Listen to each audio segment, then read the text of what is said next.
اہل سنت و جماعت کی عقیدے کی ہر کتاب میں معتزلہ کے عقیدے کے رد میں ایک چیپٹر اور عنوان قائم کیا گیا ہے، کرامات الاولیاء حق، ولیوں کی کرامتیں برحق ہیں۔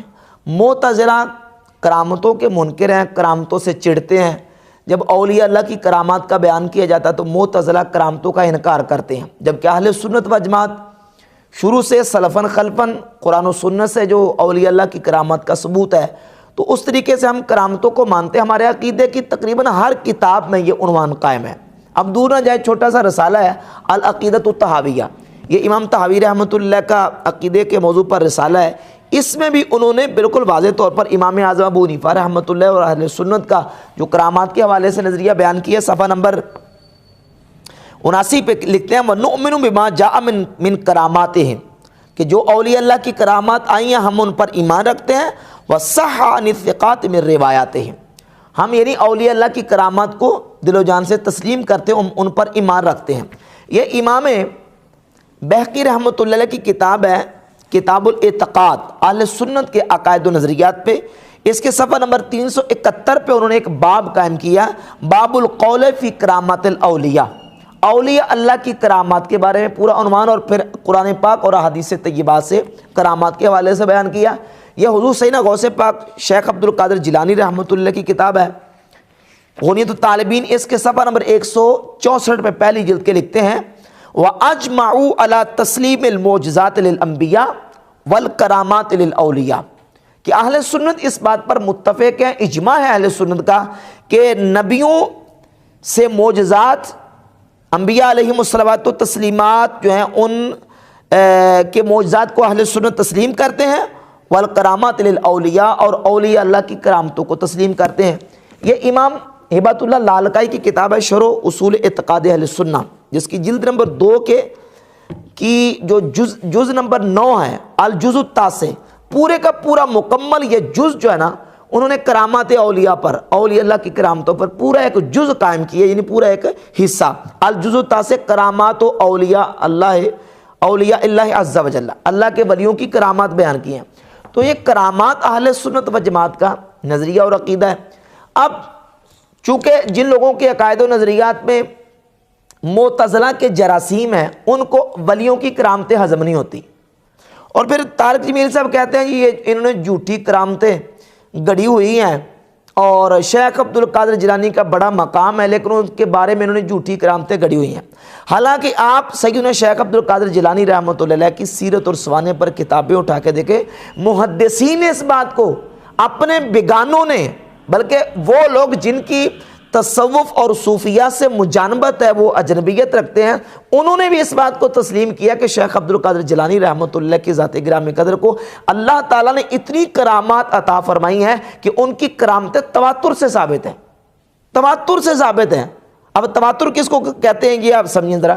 تواتر کہتے ہیں یعنی کسی چیز کو اتنے لوگوں کا روایت اور بیان کرنا کہ جن کے جھوٹ پر جمع ہونا جو ہے وہ عقلاً محال سمجھا جائے، یعنی عقل تسلیم نہ کرے کہ اتنے بندے اس چیز کو، ایک جھوٹی خبر کو بیان کرتے ہیں، تو اتنے زیادہ لوگ جھوٹی خبر کو بیان نہیں کر سکتے۔ تو حضور سیدنا غوث پاک سرکار رحمۃ اللہ کی جو کرامات ہیں وہ تواتر سے ثابت، اتنے لوگ بیان کرتے ہیں کہ جن کا عقلاً جھوٹ پہ جمع ہونا ممکن ہے نہیں ہے، محال ہے۔ اب شیخ عبد القادر جیلانی رحمۃ اللہ کی جو کرامات ہے تواتر سے ثابت ہے۔ علامہ ذہبی نے اپنی کتاب سیر اعلام النبلاء کی جلد نمبر 15 صفحہ نمبر 181 پر شیخ عبدالعزیز بن عبدالسلام الفقیہ الشافعی کا قول نقل کیا۔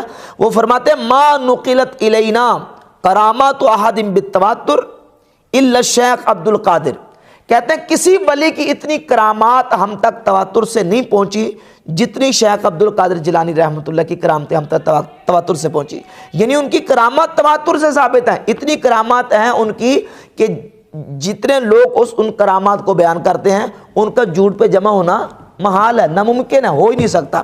یہ طبقات الحنابلہ کے ذیل ہیں علامہ ابن رجب حنبلی کے، اس کی جلد نمبر 3 صفحہ نمبر 292 پہ لکھتے ہیں، کہتے ہیں ذکر شیخ عز الدین ابن عبد السلام شیخ صوفیہ انہ لم تتواتر کرامات احد من المشائخ الا الشیخ عبد القادر، فإن کرامات ہی نقلت بالتواتر، کہ اتنی کسی ولی کی کرامتیں مشہور نہیں ہیں جتنی شیخ عبد القادر جیلانی رحمۃ اللہ کی کرامتیں، ان کی کرامتیں تواتر سے ثابت ہیں۔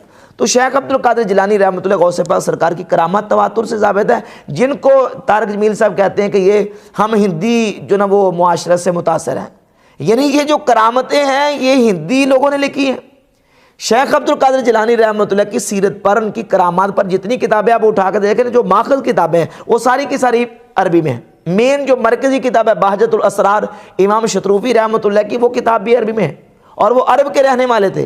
امام ملا علی قاری محدث مکہ کے رہنے والے تھے، ان کی کتاب جو شیخ عبد القادر جیلانی کے حالات اور کرامات پہ، وہ مکہ کے رہنے والے تھے، وہ بھی عربی کتاب ہے۔ ابھی سیر اعلام نبلا کا میں نے حوالہ پیش کیا ہے، علامہ ذہبی نے شیخ عبد القادر جیلانی رحمۃ اللہ کی کرامات بیان کی ہیں سیر اعلام نبلا میں۔ تو یہ سارے ہندی ہیں، یہ ساری کرامات ہم نے عرب سے لی ہیں، جو شیخ عبد القادر جیلانی رحمۃ اللہ کے حالات پہ جنہوں نے کتابیں لکھی ہیں۔ پر اسی گفتگو میں یہ کہا کہ ہمارے ہاں اتنا تعارف اللہ رسول کا نہیں جتنا ولیوں کا، اور یہ لوگ جو ہے نا یہ تو ولیوں کو خدا کے قریب پہنچا دیتے ہیں۔ یہ بات یاد رکھے کہ اللہ کے ولی اللہ کے قریب ہی ہوتے ہیں، قرب ہوتا ہے ان کو اللہ رب العزت کا، لیکن کوئی مسلمان اللہ کے ولیوں کو خدا نہیں سمجھتا، نہ ہی خدا کا شریک سمجھتا ہے، نہ ہی خدا سمجھتا ہے، اللہ کے محبوب سمجھتے ہیں ہم بحمد تعالیٰ، اور ان کا مقام و مرتبہ مانتے ہیں۔ اور وہ مقام و مرتبہ ہم ہندی نہیں مانتے صرف، بلکہ وہ مقام و مرتبہ شیخ عبد القادر جیلانی رحمۃ اللہ علیہ نے اپنی کتاب غنیت الطالبین میں بیان کیا ہے۔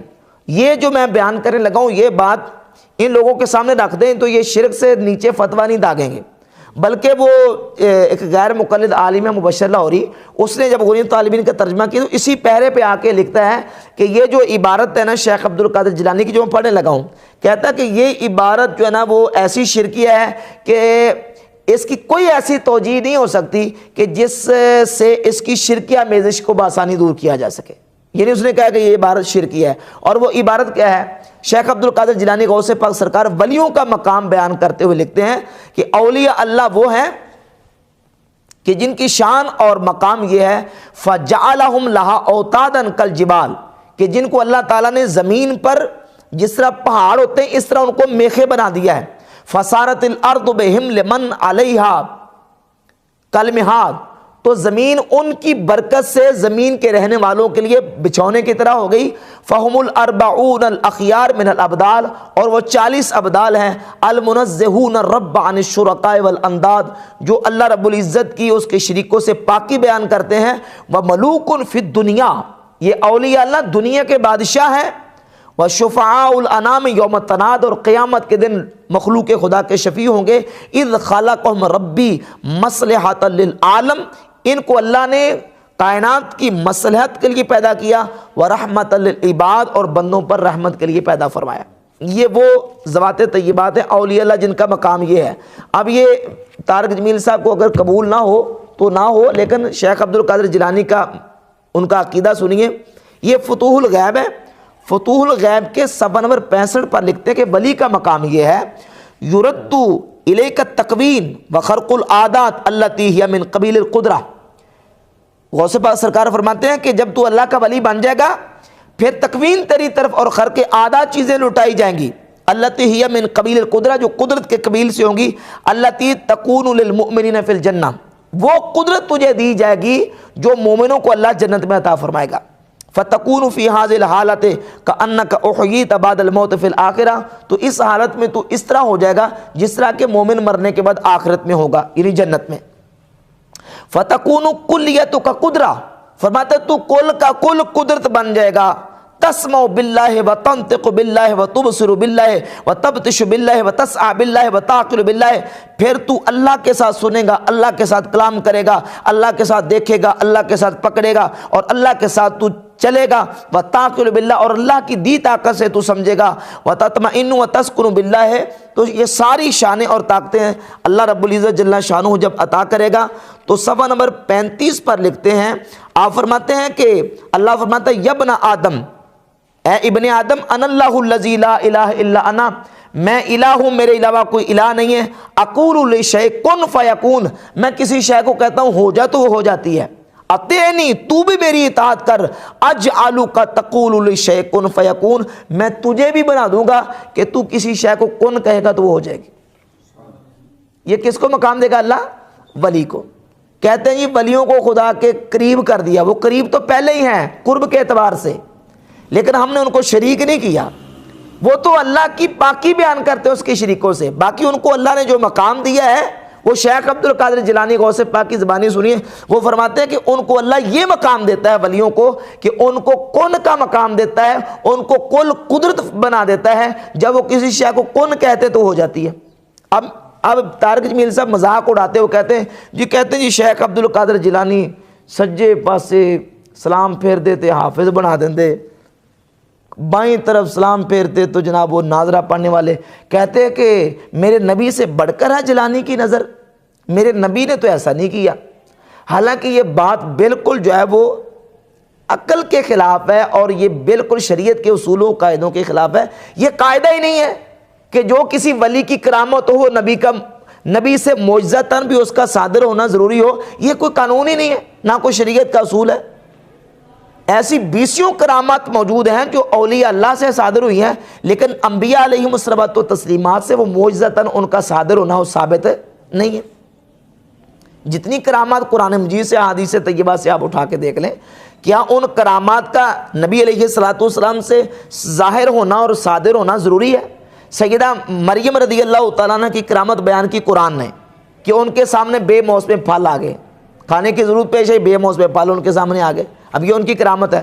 اور رسول اللہ صلی اللہ علیہ وسلم 3 سال شیب ابی طالب میں محصور رہے، صحابہ کہتے ہیں ہم گھاس کھا کے اور درختوں کے پتے کھا کے گزارا کرتے تھے، لیکن اس معجزے کا صدور، اس کا ثبوت موجود ہے نہیں۔ اس طرح کی بے شمار جو ہے وہ چیزیں ملتی ہیں۔ تو کسی ولی کی کرامت کے اتھینٹک اور معتبر ہونے کے لیے یہ ضروری نہیں ہے کہ کسی نبی سے وہ معجزتاً بھی صادر ہوئی ہو، ولی کی کرامت برحق ہے۔ اور شیخ عبد القادر جیلانی رحمۃ اللہ کی کرامتیں تو تواتر سے ثابت ہیں۔ اور غوث پاک سرکار فرماتے ہیں یہ جو تخوین کا معاملہ ہے، قد فعل ذلک بکثیر من انبیاء و اولیاء و خاص من بنی آدم، اللہ تعالیٰ نے اپنے کثیر بندوں کے ساتھ یہ معاملہ کیا ہے کہ ان کو یہ تخوین عطا کی ہے، ولیوں کو، نبیوں کو، کہ جب وہ کن کہتے ہیں تو ان کے کن کہنے سے یہ چیزیں ہو جاتی ہیں۔ تو یہ مقام ہے اولیاء اللہ کا۔ تو اس طرح کے جو معتزلہ کے باطل عقائد و نظریات سے لوگ متاثر ہوتے ہیں، وہ ولیوں کی کرامتوں کا انکار کرتے ہیں۔ اہل سنت کرامات اولیاء کو مانتے ہیں اور سچی کرامتوں کو مانتے ہیں، جھوٹی باتیں جو بھی بندہ کرتا ہے ہم اس کو تسلیم نہیں کرتے۔ اب اسی کلپ پہ طارق جمیل صاحب کیا کہتے ہیں؟ کہتے ہیں میرے نبی کے سامنے تو جیلانی کی ایک تنکے کی حیثیت نہیں ہے۔ کہتے ہیں جیلانی تو کیا سارے نبی اکٹھے ہو جائیں تو میرے نبی کے سامنے کیا ہے؟ کچھ بھی نہیں ہے۔